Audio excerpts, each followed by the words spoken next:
नमस्कार दोस्तों, आप सभी का स्वागत है गुरुकुल स्टेनो क्लासेस जोधपुर में। डिक्टेशन शुरू होगा 5 सेकंड बाद।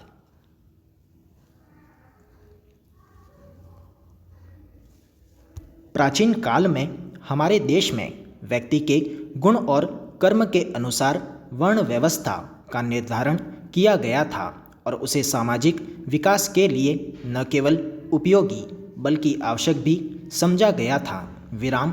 यद्यपि प्राचीन काल में वर्ण का वास्तविक उद्देश्य एवं उसका स्वरूप क्या था यह कहना कठिन है, किंतु यह निश्चित है कि व्यक्ति और समाज दोनों ही स्तरों पर जीवन को व्यवस्थित रूप से चलाने के लिए वर्ण की कल्पना की गई थी। विराम। श्रम एवं कर्तव्य का विभाजन एक समाज के संचालन के लिए आवश्यक होता है और इसी उद्देश्य से वर्णों का भी विभाजन किया गया। विराम। श्रम विभाजन को लक्ष्य करके बनाई गई व्यवस्था का समर्थन आज भी कई विचारकों ने किया है। विराम। समय के बदलाव के साथ साथ वर्ण व्यवस्था का भी रूप बदला और उसने जाति व्यवस्था का रूप धारण कर लिया। विराम। समाज में अलग अलग आर्थिक क्रियाओं के विकास के साथ साथ अलग अलग जातियां एवं उपजातियां बनाई गईं। विराम। जब जाति का निर्धारण व्यक्ति का गुण एवं कर्म नहीं रह गया बल्कि उसका जन्म निश्चित हो गया, तब जाति व्यवस्था ने जाति प्रथा का रूप धारण कर लिया। विराम। इससे न केवल जाति संबंधी कट्टरता आई बल्कि उसमें जातिगत ऊंच नीच की भावना भी आ गई। विराम। वर्तमान में भारतीय समाज लगभग 3000 से अधिक जातियों एवं उपजातियों में बंटा हुआ है। विराम। यह विभाजन इतना संगठित एवं कट्टर है कि खान पान से लेकर शादी विवाह तक जाति समूहों में ही आयोजित किए जाते हैं। विराम। यद्यपि आधुनिक पुनर्जागरण काल से शुरू हुई नई सामाजिक चेतना ने इस जाति व्यवस्था को शिथिल करने में महत्वपूर्ण भूमिका अदा की है। विराम।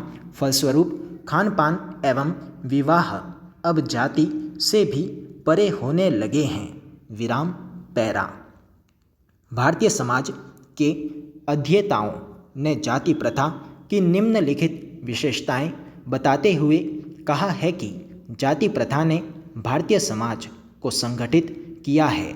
विशेषकर मध्यकाल में विदेशियों के अनेक आक्रमणों के बावजूद इस प्रथा ने हिंदू समाज के आर्थिक एवं सामाजिक स्वरूप को बनाए रखा है। विराम।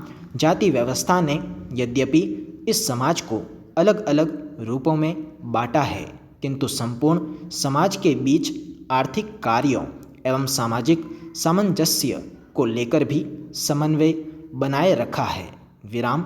एक जाति के लोगों में परस्पर निकटता का बोध एवं सामुदायिक दृढ़ता प्रदान की है। विराम।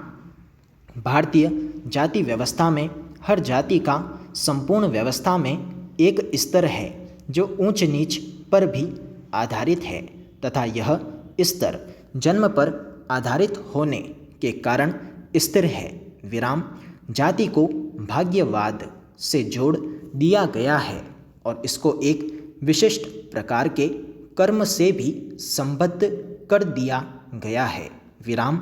एक जाति विशेष का एक कार्य विशेष से जुड़े होने के कारण उसमें औद्योगिक प्रशिक्षण की संभावनाएं बनी रहती हैं। विराम।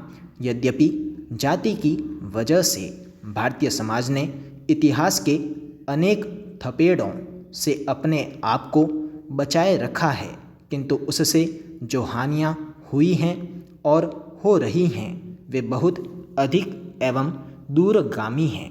संपूर्ण विराम।